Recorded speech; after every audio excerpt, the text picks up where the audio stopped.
Peter's not there, and Mike Dad's not here still. So Peter's gonna talk about some stuff over at Amazon on today's Not So Critical update.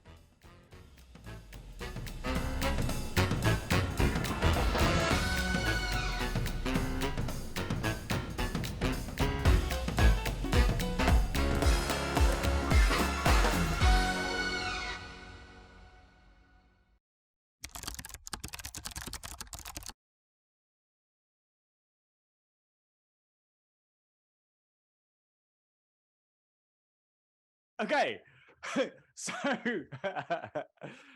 this is a story about, and I don't know whether this is, don't know whether the details of all this is true. Basically, there is a new Lord of the Rings based TV series coming out on Amazon that has started on Amazon Prime called The Rings of Power. And Amazon suspended reviews and user ratings of it after the reviews just bombed. And they said that it was all due to review bombing, which is like where it gets a whole brigade of people go on and put purposely negative reviews just to see the ratings tank.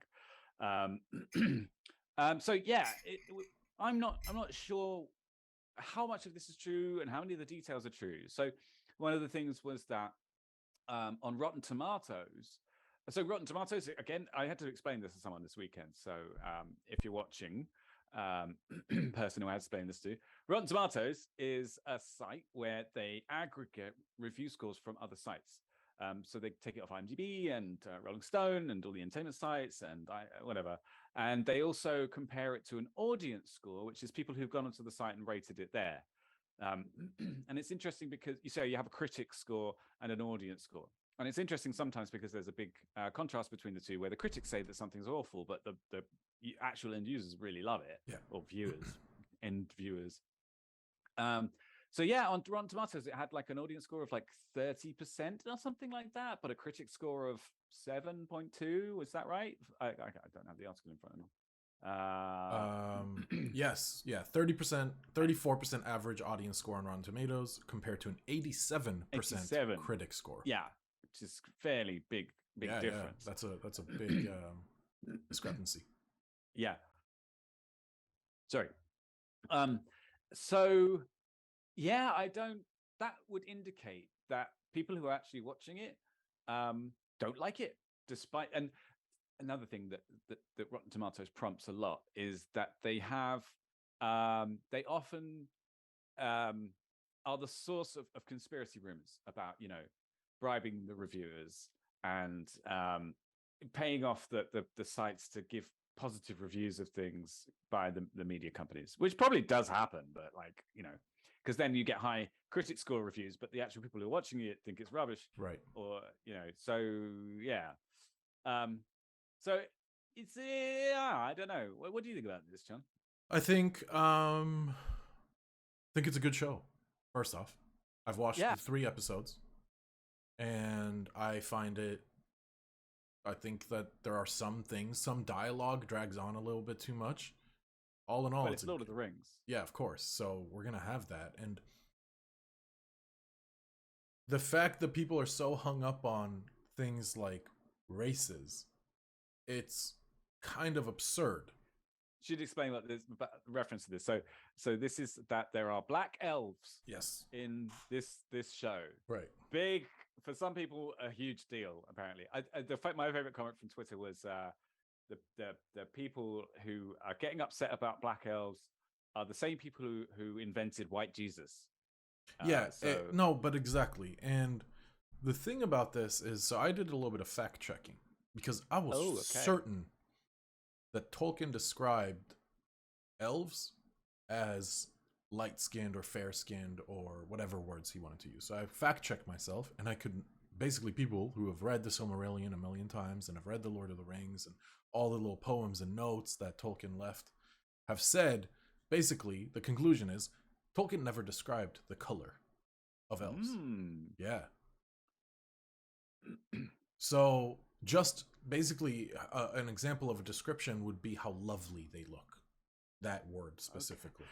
Oh, so it's people like imbuing those words with fair skin. So we're revealing racism here. Yes, exactly. Oh my One thing he did actually do is describe dwarves as having a darker complexion, if I recall correctly. That means that Peter Jackson depicted dwarves incorrectly. So who's really the racist here, right? Like, and of course, it doesn't fucking matter because we're talking about Lord of the Rings. Like, it's a fantasy show and a fantasy book. And it is one of the greatest pieces of fantasy literature ever made. But also, like, it doesn't actually matter. Yeah, but you don't want to piss off fantasy fans. I mean, the whole thing about what's canon and what isn't is, well, but we can see that they're wrong, right? Just from the facts, and still they decide to bring out the pitchforks and whatever. So we're verging very close onto the becoming those massive geeks ourselves here. So yeah, which is not necessarily a bad thing. If you are a massive geek, please like and subscribe. We talk about a lot of geeky shit. Yeah. Anyways, and you can join our Discord. Links down there. Did that hurt? Anyway, so yeah. I'm just teething. I think it's funny and ironic that Amazon is altering reviews by not letting anyone post them. Because it's so Amazon to have fake reviews and a fake number on their reviews of their items. Oh my god, yeah. So it's just so fucking ironic that they're now the ones who are muting or. Please tell me that there were people going onto the Amazon review site and reviewing entirely different shows. That'd be so funny. Right, just to get it anywhere, basically just attack. Because this is like a very classic 4chan coordinated attack. Like, it's obvious that this is one of those derivatives of those types of sites, or whatever that Kiwi site is called, I don't remember. And it's just, I guess, a little bit. It sucks because it is actually a good show so far. I like it. Not $1 billion show. No. It does not feel like a billion. But we've only really seen 3 episodes, so we'll see. Which is 3 hours. 3 hours. It is 3 hours. We haven't really seen very much epic shit go on yet. No, not yet. I am interested to see where this $1 billion will come from. Was it $1 billion for the whole? I think for the whole season. Episode. Yeah. Or it might have been something also like that it was $1 billion, including the rights to purchase. Do you know what? Hang on a second. Hang on, because Mike would be very disappointed with us if we didn't do some live fact checking. Yeah.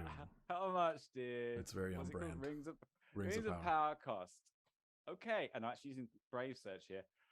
Amazon's cost per episode makes it the most expensive TV show ever. Okay, and obviously because we're, I'm not going to click accept cookies on that news site. Okay, the total cost, $250 million to secure the rights, $715 million for season 1. All right, so just under $1 billion. Yeah,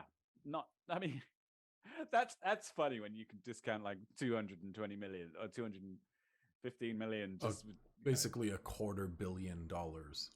Yeah, but it's close enough. Rights. Yeah. With all the marketing and stuff, maybe. Wow, that's a lot of money for it. Yeah, just for a TV show. For a TV show. These are not like top, like A-list actors either, is it? No, I think they did that intentionally, though. I think that they kept the cast not too well known on. Because just like Game of Thrones, besides like a couple key characters, like what's his name, Sean Bean, they kept everyone fairly unknown. And just like with the new Game of Thrones show, which we aren't going to talk about, maybe just a little bit, House of the Dragon, very unknown, not a lot of known actors in the like big AAA space. So yeah, all in all, good show. Funny and ironic that Amazon is altering reviews by not letting anyone post, as if 72 hours is enough. That's I guess that's it. Like and subscribe.